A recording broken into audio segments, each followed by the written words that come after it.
I'm one of the owners of Peppermint Jam. And I'm Musti, I'm the other owner of Peppermint Jam. We're 15 years old, right? And it's a cause to celebrate. The world needs to know what we've achieved in these 15 years and that we're personally obviously very proud of, but there's a lot of songs that the people may know that comes out of this shitty little place in Hanover. I just want to say happy 15-year anniversary to Peppermint Jam Records. Yes, Peppermint Jam is still kicking somebody's booty.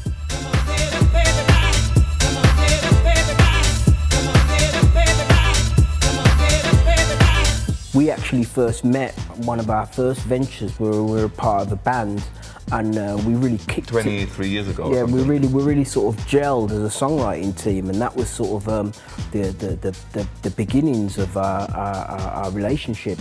And we sort of nurtured that all the way through everything we've done, and it's always been a central point of our musical interests, no matter which way they go. Happy 15th anniversary. Cool. I bring the drinks and you bring the food. Happy birthday, Peppermint Jam. We love you. At the time, Feed Musti with a lot of remix and production work, and sort of naturally grown into the role of manager for him and various other label activities.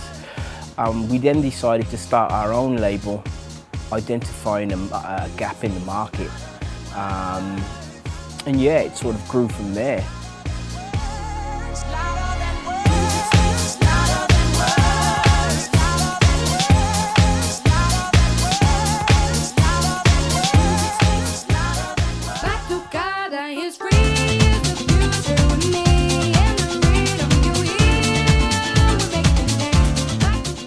Techno was everywhere in Germany, and we just felt that we needed to provide the people with a nice beat or still like a cool groove with some great songs on top of it. But obviously, like the musical genres have developed and emerged and changed over the years, so we still feel that we need to put good music out there with great songs, and obviously, you know, that's what we try to do.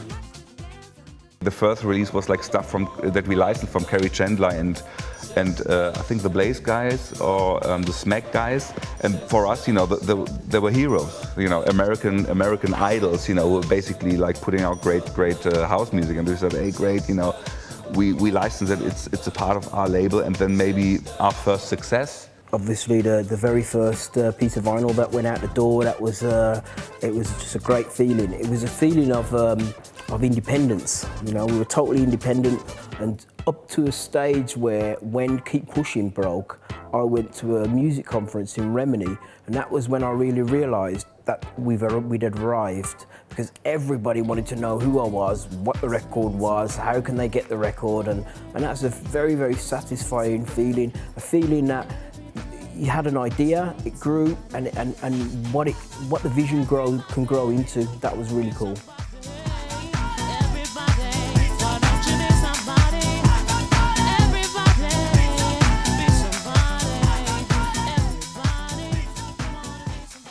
The real sort of big breakthrough for Peppermint Jam internationally was Keep Pushing.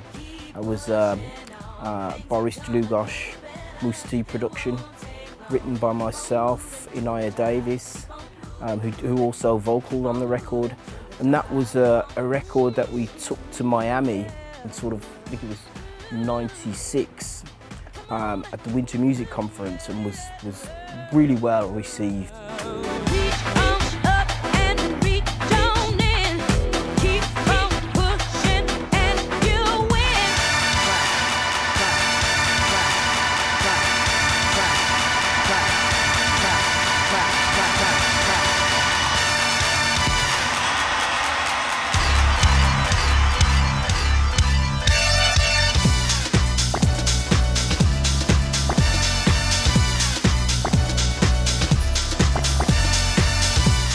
First big success, to be honest, or big milestone for me was Horny, which was a proper accident, because I just did like actually that backing track, if I remember rightly, was I did a Michael Jackson remix called Ghosts, and I did like a club version for it, and you know, I just had the beats and had the groove and everything, and like, when that was finished, I think it was like 4 or 5 o'clock in the morning, I just started to work on this track and like fiddled around with stuff and recorded something and then put it in the bin basically. Then Errol heard it one day and even Roger Sanchez heard it. Those guys were saying like, look guys, you need to put it out.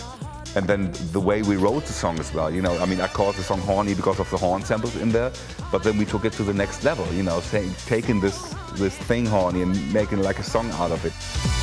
I'm horny, horny, horny, horny, so horny, I'm horny, horny, horny tonight. I search from town to town, but I can't find my boo. I got so desperate that I sent a rocket to the moon. In New York City, someone said they saw you singing the blues. Then came Sex Bomb, which we wrote for my album, because after Horny I thought I'm a proper artist and every proper artist needs to have an album, so we started to write an album thing and then, you know, we got Tom Jones on it. He opened me a bigger vision. I mean, obviously this success opened us, you know, with all the income obviously that we had, you know, which gave us the basis to carry on our art, which we love to do. But, you know, Tom is such a cool guy, you know, he really works and sweats for his music, and that really, you know, that gave me a lot as a young producer to see like, look, you know, there are not only superstars in for the game, for the bling bling, whatever, and people really like music, you know. I don't know how you see that, but that was really big. And obviously, like, you know, everything I do for me is a little part in the puzzle. You can give it to me when I need to come along. Give me sex bomb, you're my sex bomb, and baby, you can turn me on. 15 years of music. 15 years. Time to party now. Happy birthday. Woo-woo!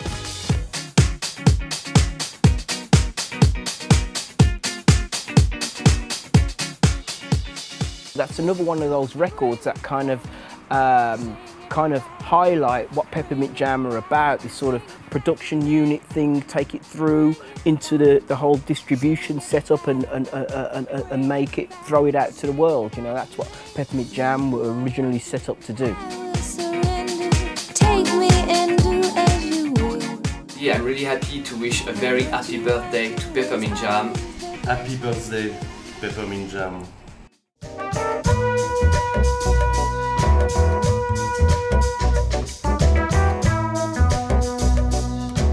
House music touches on a lot of different influences, and we kind of touch on those things as well. And because we love music, we sometimes get sort of carried away. Omar is currently a project that we're working on, sort of a jazzy, new jazz kind of sound, which is, you can find those influences in house music. Roachford came about a couple of years ago through the fact that Musty worked with Roachford on a track for his All Night Madness album. James Kukandi, who sort of touches on everything, a little bit of everything, had a big reggae single in around Europe a few years ago. But all these influences come together and make our brand of house music, club music, special. Just stay close to me, yeah. You got so much loving. You got a whole lot of soul. The things have changed in the way a record's been distributed and marketed these days. We've had to change, obviously. We haven't changed our taste in terms of music, because that's something you don't do. It's either you know, it's important to stick to your guns. Everything is kind of like still, you know, still working and going back to the roots actually, you know, which is like doing underground house music, and you know, which is great. It's a great feeling. The list of thank yous is massive, you know. So basically, we need to thank everybody who supported the label from day one. Anybody who's been involved with the label, who's supported us through the years, thank you very much. Roger, my man, thank you a lot, you know, for pointing out that Horny might be a hit. Kenny Louis, Todd Terry, Frankie Knuckles, Armand, all the DJs all over the place. Obviously our crew, you know, who did this with us, you know, from day one. And yeah, I would say see you in 15 years.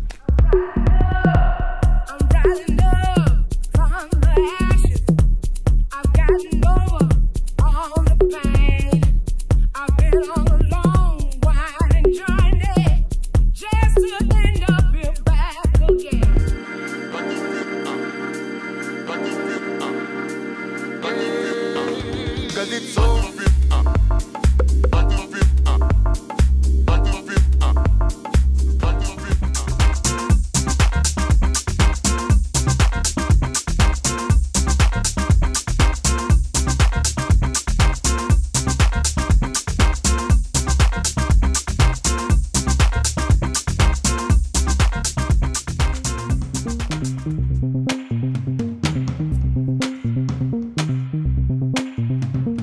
When love is new, the only thing you can taste, see, think about, feel, or smell is that other person.